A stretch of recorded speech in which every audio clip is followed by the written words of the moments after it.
Bonjour, c'est Blandine. Nous voici dans la première vidéo que je vous avais promis. Et dans cette vidéo, je vais vous expliquer comment devenir le tailleur de votre diamant brut. Alors je ne sais pas si vous avez déjà vu un diamant brut, sinon je vous conseille de mettre en pause la vidéo, d'aller voir en fait ce que c'est, de chercher dans les images qu'est-ce que c'est. Et là vous allez voir qu'en fait c'est quelque chose qui ressemble pas à grand chose. On dirait un espèce d'éclat de verre mal poli, mal taillé. Mais ça ressemble sûrement pas au diamant que l'on voit par la suite. Alors vous allez me dire, en quoi ça a rapport avec moi? Alors ça a rapport avec nous parce que justement la plupart du temps, on ne voit pas en fait le potentiel qu'on a à l'intérieur de nous. Et on estime qu'on ne vaut pas forcément grand chose, qu'on n'a pas forcément grand chose à apporter. Et que en tous les cas, il n'y a pas forcément besoin qu'on s'arrête sur notre personne. Un tailleur de pierre, lui, quand il regarde un diamant brut, il voit en fait exactement les forces et les faiblesses de cette pierre-là. Et il voit comment le tailler pour qu'elle donne le meilleur d'elle-même, qu'elle soit la plus belle possible. Donc la forme à donner, les angles à polir, etc. Et on s'aperçoit en fait quand on suit le travail d'un tailleur de pierres précieuses, que plus il avance dans son travail, plus la lumière pénètre à l'intérieur de la pierre, et plus celle-ci apparaît comme belle et révèle tout le potentiel qu'elle avait à l'intérieur. Et ce qui est intéressant avec nous, c'est qu'on peut faire la même chose. Alors vous allez me dire, oui, mais comment tu fais ça? Pour trouver vraiment les bons angles, pour savoir comment tailler notre pierre brute personnelle, notre diamant brut personnel, je pense qu'il y a 6 questions à se poser. La première question, c'est qu'est-ce que vous pouvez faire pendant des heures, sans voir le temps passer et sans être fatigué? La deuxième question, c'est qu'est-ce que vous faites mieux que les autres ou qu'est-ce que vous faites différemment des autres, mais au moins aussi bien que les autres? La troisième question, c'est qu'est-ce qui vous fait vibrer dans ce que vous faites, dans ce que vous vivez?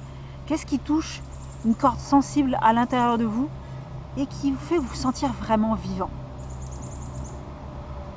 La quatrième question, c'est qu'est-ce qui, dans votre manière de voir la vie, de voir les choses qui vous entourent, d'appréhender les situations que vous vivez au quotidien, est différente de la manière dont les autres voient la vie et vivent leur vie.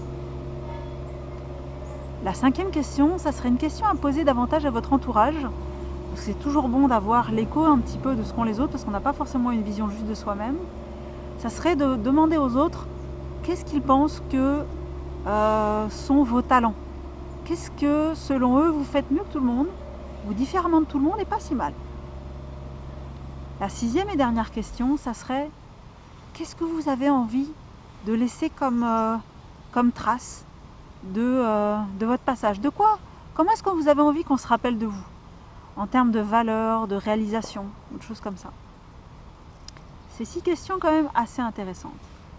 Et là, il va falloir que vous laissiez parler votre instinct. Alors on appelle ça aussi, moi j'appelle ça aussi la petite voix. Et je trouve que ce terme-là est bien choisi parce que c'est pas quelque chose qui va crier à l'intérieur de vous. C'est plutôt une petite voix toute timide. Celui qui va crier, c'est l'ego. Alors l'ego, c'est facile de le repérer. L'ego, lui, il va vous parler, il va parler fort déjà. Ou sinon il va faire semblant d'être la petite voix, mais alors là c'est vicieux. Mais il va vous parler de possession, de vouloir être tout en haut, de se comparer aux autres, d'en démontrer aux autres. Ça, c'est l'ego.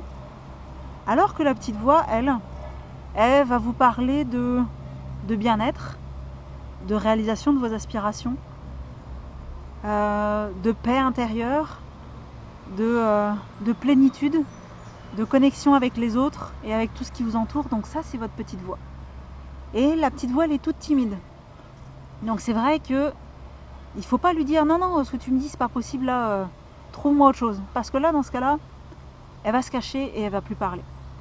Alors la mise en action que je vais vous proposer aujourd'hui, c'est de prendre le temps d'écouter votre petite voix et d'écouter ce qu'elle vous dit.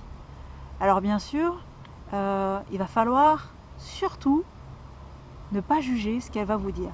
Il va falloir laisser libre cours à ce qu'elle vous dit et marquer tout ce qu'elle vous dit sans vous dire non, c'est pas possible, c'est farfelu, ça n'a jamais été fait, qu'est-ce que les autres vont penser ou quoi que ce soit. Non. Tout ça, vous laissez tomber. Vous écoutez vraiment ce qu'a à vous dire votre petite voix. Pour une fois, au moins, faites-le.